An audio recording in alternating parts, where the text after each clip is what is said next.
Aimeriez-vous passer 50 jours dans une chambre impeccable et gagner 5 millions de dollars? Mais si l'un d'entre vous s'en va, le prix tombe à $1 million pour la personne restante. Un jeune couple, Catherine et Michael, a accepté une offre lucrative. Ils vont participer à une expérience intéressante. Tout ce qu'ils ont à faire, c'est de passer 50 jours ensemble dans la même pièce, et le prix sera de 5 millions de dollars. Michael et Kate discutent avec beaucoup d'enthousiasme de ce à quoi ils dépenseront cet argent. La jeune fille doute que ce soit pour de vrai, car les conditions sont trop faciles et la récompense trop importante. Michael lui assure qu'ils ont de la chance, que ce sont des choses qui arrivent parfois et qu'ils devraient se détendre et se reposer, après tout, ils sont en vacances. La chambre ne comporte qu'un lit, une table et une douche, qui ne peut accueillir qu'une seule personne à la fois. Dans la chambre, ils remarquent également un moniteur permettant de contrôler la chambre, grâce auquel ils peuvent connaître les règles de la chambre et recevoir de la nourriture spécialement conçue pour eux. Ils découvrent que les lumières de la chambre s'éteignent automatiquement à 22 h et que Kate a programmé l'alarme pour 7 h du matin. Toutes ces conditions semblent être des broutilles pour le couple d'amoureux, car la récompense couvre largement tous les inconvénients. Chaque matin, ils sont accueillis par une voix qui leur souhaite le bonjour et allume la lumière de leur réveil. Le lendemain, ils donnent tous leurs vêtements et en reçoivent un autre en échange. Michael déclare alors qu'ils ont l'air de malades mentaux et Catherine se demande pourquoi il fait tout cela et qui il est. Ah, il s'agit d'un certain professeur qui est le fondateur de ce projet. Michael nous raconte que ce même professeur avait déjà trouvé une famille banale. Le père était pasteur, la mère boulangère, les enfants allaient à la seule école de la ville. Il a ensuite dépensé 150 millions de dollars pour voir ce qui se passerait s'il les rendait aussi célèbres que les Kardashians. Le professeur a tout fait pour eux. Au début, tout a fonctionné, les enfants ont décroché d'importants contrats de mannequinat, papa a joué dans des sitcoms, des publicités et des séries télévisées, et maman est devenue directrice d'usine, mais elle l'a abattu parce qu'elle l'avait trouvé au lit avec une autre femme et elle est allée en prison pour meurtre. Leur fils a disparu et leur fille est morte d'une overdose de substances dangereuses. Cela fait presque 2 jours. Michael commence à dire qu'il déteste l'horloge, qu'elle semble avoir reculé. Il commence à penser que les secondes sont plus longues que d'habitude d'environ 1,3 de seconde. Ces 50 jours pourraient finir par représenter quelque chose comme 3 mois. Catherine dit qu'avant la fin du 2e jour, les théories du complot sont déjà à l'œuvre. Il leur suffit de se détendre et de ne pas regarder l'horloge trop longtemps. Tous les matins, à 7 heures précises, la lumière s'allume. C'est un réveil matinal que Kate a réglé et qui ne peut pas être éteint. Cela commence à agacer Michael au plus haut point, mais il n'a pas le choix. Un autre jour passe, nourriture génétiquement modifiée, chambre sans tache, rien ne change, jour et nuit, chambre blanche, jour et nuit, chambre et rien ne change, chambre et rien. Soudain, Michael trouve un insecte. Il s'agit d'un insecte ordinaire, mais quoi de mieux qu'un insecte dans une pièce où il n'y a absolument rien?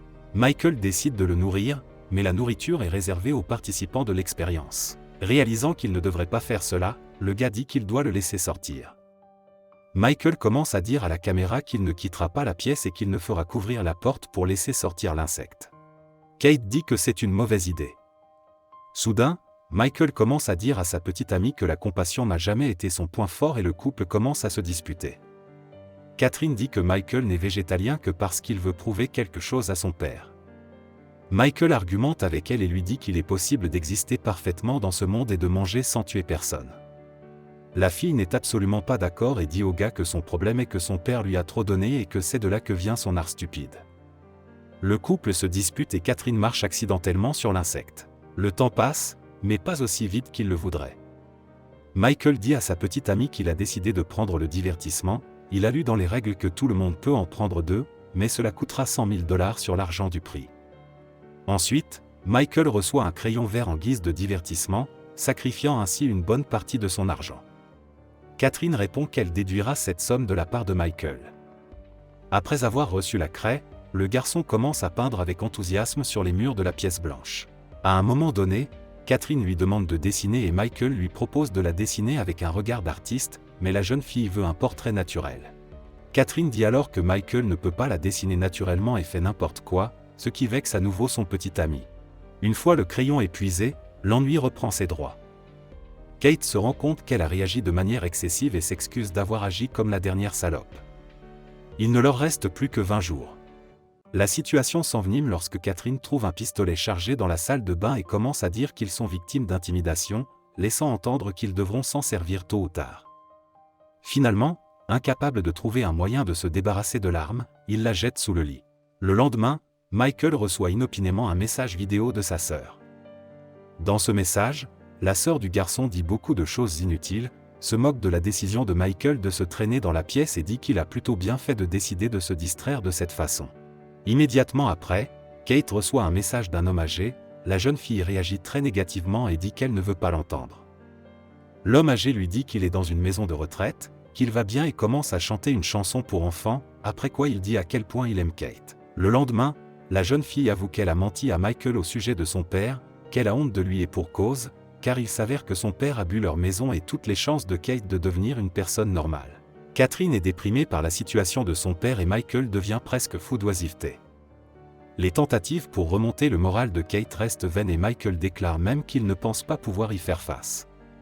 Catherine commence à craindre que Michael n'abandonne et lui dit de prendre le deuxième divertissement, qui coûtera $250 000. Le divertissement s'avère être une fille nue, et c'est là que le plaisir commence. Lorsque Catherine sort de la douche, elle voit une fille complètement nue et Michael commence à s'excuser alors qu'il n'est coupable de rien. La fille se présente comme Simone, elle est actrice et lui dit qu'elle n'est pas au courant de la chambre impeccable, que son agent lui a trouvé un travail et que l'une des conditions du contrat était d'apparaître complètement nue. Michael lui donne sa chemise.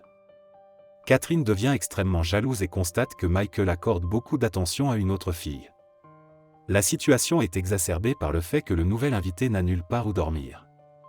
Il dit qu'il va s'allonger sur le sol et que les filles dormiront ensemble, mais Simone dit que c'est absurde parce que le sol est en béton. Le matin, Catherine est ravie que la fille ait quitté la chambre, mais elle la retrouve sous la douche.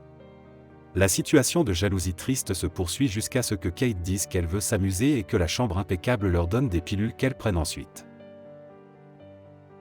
Tout le voyage se déroule jusqu'à ce que Michaela s'éteigne complètement. Il voit un enfant en train de se noyer qu'il ne peut pas sauver. Michael se réveille et Catherine le calme en lui disant que ce n'est qu'un souvenir.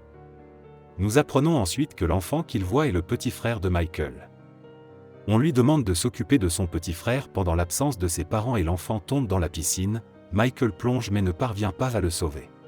Lorsque Michael se réveille dans la nuit, il parle à Simone et commence à partager ses expériences avec elle, lui disant que la perte de son frère a été un traumatisme majeur pour lui. La jeune fille lui raconte comment elle a perdu sa mère, que de nombreuses personnes sont confrontées à de telles difficultés dans leur vie et font l'expérience de la perte d'être cher. À ce moment-là, Catherine se réveille, elle les voit se tenir la main et redevient jalouse. La fille commence à insulter Simone, qui finit par dire à Kate qu'il s'est peut-être passé quelque chose entre elle et Michael pendant la nuit. Le lendemain, Catherine ne trouve pas Simone et est enfin heureuse, mais elle se rend compte de ce qui est écrit sur le mur « Je n'ai jamais passé une nuit aussi folle avec un homme ». Michael commence immédiatement à dire que ce sont des conneries et qu'il n'a pas couché avec elle. Kate dit que Simone ressemble à l'ex-copine de ce type. Michael explique que ce sont tous les organisateurs qui jouent avec elle et essaient de la rendre émotive, ce à quoi Catherine répond qu'il n'y a pas d'émotion, c'est lui qui a couché avec Simone. Complètement perdu la raison, Kate pousse Michael et il frappe la tête contre le coin du mur. La jeune fille se précipite immédiatement vers lui et demande pardon en disant qu'elle ne voulait pas cela et que c'était un accident. Michael commence à lui dire qu'il ne lui a jamais donné de raison d'être jalouse, qu'il a tout abandonné pour elle, qu'il a cessé de fréquenter ses riches amis et que tout ce qu'il a obtenu en retour, ce sont des récriminations et de la jalousie. Après que Michael ait commencé à dire qu'il avait besoin de soins médicaux, Catherine tente d'expliquer qu'ils n'ont pas cette option, que s'il quitte la pièce, c'est fini. En entendant cela, Michael pose une question clé à Kate, lui demandant jusqu'où elle est prête à aller, si elle le laisserait se vider de son sang s'il perdait connaissance. Il dit à Kate qu'elle a complètement perdu la tête à cause de l'argent, mais la jeune fille nie tout et Michael suggère alors de quitter la pièce ensemble. Cependant, nous voyons que Kate est plus déterminée à obtenir l'argent qu'à donner à Michael des soins médicaux. Michael lui dit que c'est le professeur qui a construit tout cela pour leur montrer et tester leur morale et leur spiritualité, et qu'ils ont échoué au test. L'argent ne les aidera pas et ils doivent partir d'ici. Après que Michael ait tenté de partir, Kate s'empare d'une arme et menace son petit ami de le tuer. Michael dit qu'il ne croit pas que Kate en soit capable et finalement Catherine décide de tirer au plafond. Michael comprend la nature de sa petite amie et quitte la pièce. Nous voyons ensuite Kate continuer à rester seule jour après jour dans l'espoir d'obtenir le reste de l'argent. L'horloge indique qu'il reste 2 jours et Catherine se dirige vers le bouton. Quelque temps plus tard, Michael rencontre Kate, sa désormais ex-petite amie, lors d'un jogging. Il lui dit qu'ils ne se sont pas vus depuis longtemps et lui propose d'aller se promener. Michael lui demande si elle a reçu de l'argent pour avoir participé à cette expérience, mais Kate ne répond pas à sa question. À la fin du film, on nous montre un panneau sur le bâtiment d'où Catherine est sortie, ce qui laisse supposer que la jeune fille n'a pas quitté la pièce après tout. C'est la fin du film. Merci à tous d'avoir regardé, c'est ma première vidéo, donc n'hésitez pas à écrire sur la qualité du discours et du son, écrivez dans les commentaires ce que vous pensez de ce film, à bientôt sur la chaîne.